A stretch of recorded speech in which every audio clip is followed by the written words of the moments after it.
pessoal, vamos então para o nosso segundo momento com a Delânia Santos, que veio lá de Fortaleza, né?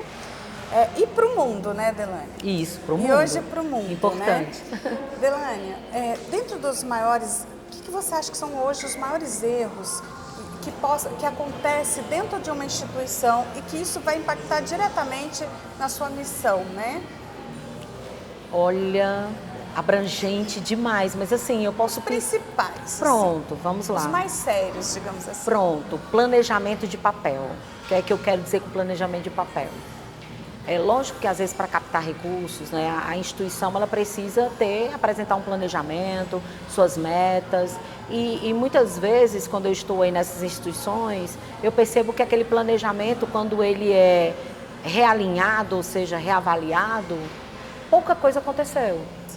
Por quê? Porque o principal, que é o acompanhamento, o reporte imediato, ou seja, o retorno imediato do que está acontecendo, se precisa realmente mudar o rumo ou não está acontecendo. Quando eu digo planejamento de papel, porque muitas instituições, às vezes, tem 1000 sistemas que não utiliza ou usa métodos muito robustos de planejamento e a coisa não acontece. Exato. Eu costumo dizer, Ana, que o planejamento bem feito é aquele que funciona. E aí eu trago uma coisa bem engraçada, né, com um cliente que aí não é do terceiro setor. Ele era bem já idoso e tal, mas ainda estava atuante na empresa, já tinha quase seus 80 anos, e ele andava com a cadernetinha no bolso. E aí eu dando o treinamento lá para a equipe de gestão dele, ele olhou para mim e disse, doutora, é o seguinte, a senhora está falando dessas coisas, mas eu tenho um método que não falha. Aí tirou a cadernetinha do bolso. Aí eu olhei e ri, ele disse, a senhora está falando de muitos métodos aqui, mas eu sei tudo o que acontece na minha empresa. Exato. E tal. Aí eu olhei para ele e falei assim, o senhor sabe uma coisa? O seu método é mais eficaz que o que a sua empresa está utilizando. Mas porque funciona. E né? Isso é importante porque provavelmente muitas instituições, ou que hoje ainda estão percorrendo esse caminho de crescimento, ou estão iniciando com a sua missão, fala, poxa, então eu não tenho perspectiva? Tem. Porque essa metodologia que eu fui criando ao longo do tempo foi exatamente isso. Mas o principal é você ter o foco e saber onde você quer chegar e como que você vai fazer isso. Você media, não media? Media. Pronto. Aí sempre medir. Aí é um segredo que não pode faltar. Sendo na cadernetinha, no sistema, usando o BSC, o Balance Scorecard, usando a matriz SWOT, seja o que for, tem que acompanhar e medir. E aí, mesmo que não seja no papel, mas você implementou alguma coisa, você vai lá e checa. Opa, aconteceu, não aconteceu, foi bom, não foi bom. Essa checagem, ela é de suma importância. Aí não pode faltar. Exato. Aí é uma coisa que não dá para fugir do método. Exato. Né? E, Delânia, hoje, se a gente pensar hoje, pós-pandemia, pensar as mudanças que estão gerando, pensando em toda a estratégia hoje mundial global, né? A gente vem aí com objetivos de desenvolvimento sustentáveis. O terceiro setor, como que você vê? Qual que são as novas tendências hoje para o terceiro setor? Porque muitas vezes a pessoa olha o terceiro setor muito como assistencialista, né? E isso é algo que eu sempre falo para as instituições aqui.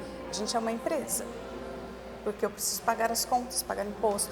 Tudo que a gente tem da DEFIP, tudo vem de projetos. Isso. E por que consegue renovar esses projetos? Prestação de conta, transparência, isso é muito importante. Sim.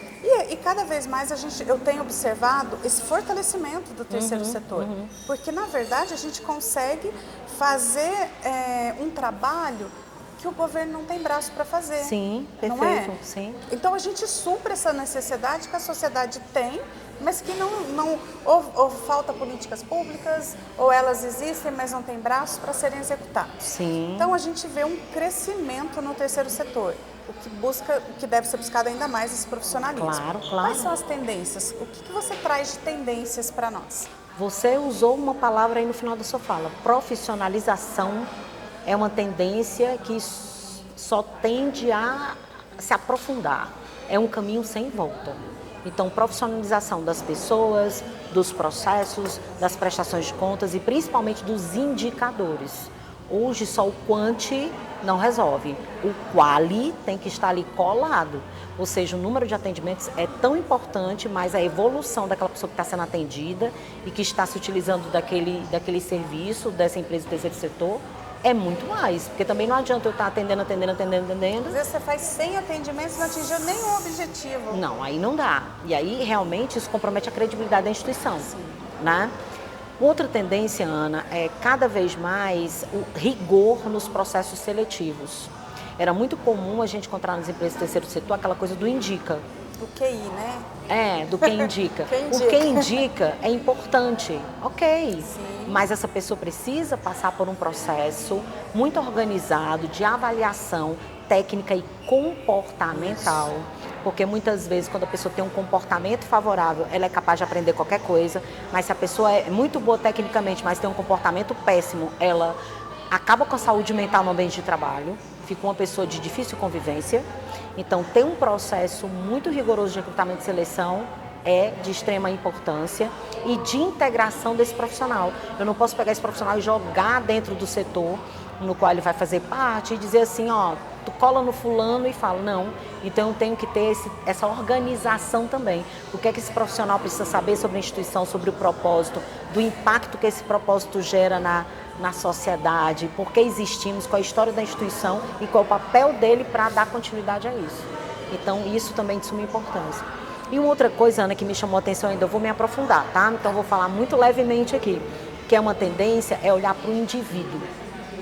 Eu sei que é importante a gente olhar para a diversidade, equidade e inclusão, né? A presença das mulheres em cargos de gestão, para o alcance, né, de grupos que chamam de minoritários, que eu particularmente não gosto, porque quando você fala minoritário, às vezes você mais separa do que une.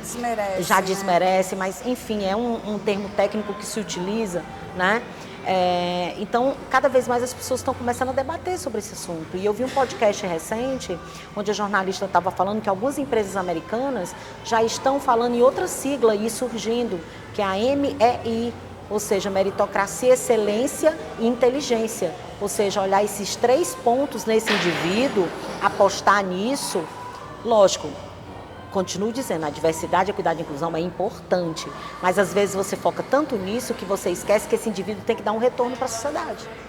Não é só selecionar uma pessoa, por exemplo, negra, uma pessoa que é deficiente. É também preparar esse indivíduo para que ele entregue, ele tenha seja reconhecido com meritocracia, que ele trabalhe com excelência e que ele se desenvolva intelectualmente para entregar o que a instituição precisa. Até para que ele não carregue um rótulo de cota só, né? Exato, ele é uma pessoa. Exato. Você sabe que lá na DEFIP eu costumo dizer, a gente tem aquela frase logo na entrada, né? Acreditamos no potencial do ser humano. Eu acho lindo. Porque eu acho isso, eu particularmente, Delane, eu olho para a pessoa. Eu não olho para a sua deficiência, para a sua limitação. Sim. Entendeu? Eu olho a pessoa. Sim. E lá na DEFIP eu tento levar isso para todos os familiares atendidos, que eles são pessoas e que eles têm um potencial incrível. Né? A gente às vezes cobra perfeição, mas ninguém é perfeito. Claro. E se ele não for com esse olhar, ele acaba sendo frustrado quando ele entra no mundo do trabalho. Ele acaba sendo frustrado em tudo na vida dele. Porque ele sempre vai se achar que ele está abaixo. E quando a gente... E aí eu tenho uma pergunta que eu vou deixar no ar aqui sobre a diversidade, porque em todos os fóruns, congressos que eu tenho participado, aí eu vou puxar para minha bandeira, a pessoa com deficiência ela está abaixo da diversidade. Eu nunca entendi isso. Você não olha, você não vê falar nada. É como se ela fosse uma pessoa totalmente ineficiente. Então as pessoas têm que parar de confundir deficiência com ineficiência. Não, e é o que eu chamo de incapacitação, né? Eu acho que incapacitar um indivíduo é incapacitar a nossa existência, porque eu sou indivíduo, você também é. Sim. Então, nós não podemos ser avaliados por uma deficiência, ou pela cor da pele, ou por uma preferência sexual. A gente não pode ser avaliado desta forma. Respeito. Nesse sentido, a diversidade, a equidade e a inclusão vem com força só para lembrar que isso é importante. Mas olhar para o indivíduo é muito mais poderoso. Né? E, Ana, nesse sentido, quando a gente une as duas coisas que a gente está conversando, recrutamento e seleção, né? Eu nem gosto do nome recrutamento, eu gosto mais de atração, né? Que a pessoa tem que ser atraída por aquele propósito. Atração e seleção e a inclusão, acho que tem tudo a ver, né? Eu tenho que olhar realmente para o indivíduo, incluí-lo, acreditar que ele é capaz, não analisar ele só por causa da cor de pele ou deficiência e tal, mas ele entrou na instituição, aí tem dois papéis importantes aí. A instituição tem que preparar esse profissional para que ele realmente tenha as mesmas oportunidades, sim, então de conhecimento, de ter clareza sobre as suas funções. Em contrapartida desse profissional que entra, ele tem que entender que o igual, ele precisa ser tratado igualmente. Sim. E não com diferença. Então, ele tem que corresponder às atividades do cargo, tem que prestar conta dos seus resultados, e aí sim a inclusão está completa. Delânia, você trouxe algo importante falando um pouquinho sobre com relação hoje à saúde mental. Sim. Você encara isso como uma tendência ou um desafio? Ambos, né? Pós-pandemia, isso virou uma tendência fortíssima, porque eu acho que nós ainda não nos recuperamos, né? Nós tivemos medo real da morte, ficamos enclausurados, as pessoas ficaram muito confusas, foi algo muito novo, então essa tendência veio com muita força. Eu acho que, às vezes, até de uma maneira muito desproporcional. Por quê? Porque foi tudo muito novo. E é um desafio, porque é algo importante, a gente não pode ignorar isso, né? A saúde mental é de suma importância para tudo, para a nossa vida pessoal, nossa vida profissional, para o nosso bem-estar, qualidade de vida, enfim, para tudo. Agora, eu vejo que tem um pouco de romantização nisso às vezes, né? Não é só criar uma sala de descanso, não é só proporcionar uma palestra por parte da empresa e aí também do terceiro setor, que vai resolver a situação. Eu acho que cada colaborador também tem que se ver parte dessa solução, porque é por meio de pequenas atitudes no dia a dia que a gente consegue criar um ambiente seguro psicologicamente e resguardar nossa saúde mental. Exemplo, você respeitar que você está ali trabalhando no espaço coletivo e que você não pode simplesmente colocar um som muito alto com a música que você gosta sem saber se os outros colegas estão confortáveis com relação a isso. Você tem que falar com todos da empresa, tratar com respeito. Não é porque você só acorda 10 horas da manhã e só funciona 10 horas da manhã que você vai ser uma pessoa intratável de 8 às 10 e querer que as pessoas entendam isso. Então, eu acho que são esses pequenos comportamentos de gentileza, prontidão, respeitar o coletivo, que também ajudam na saúde mental. Nossa, perfeito, Delânia. Eu, por mim, ficaria aqui mais um tempão conversando. A gente tem muitos assuntos, poderia falar de tantos outros temas.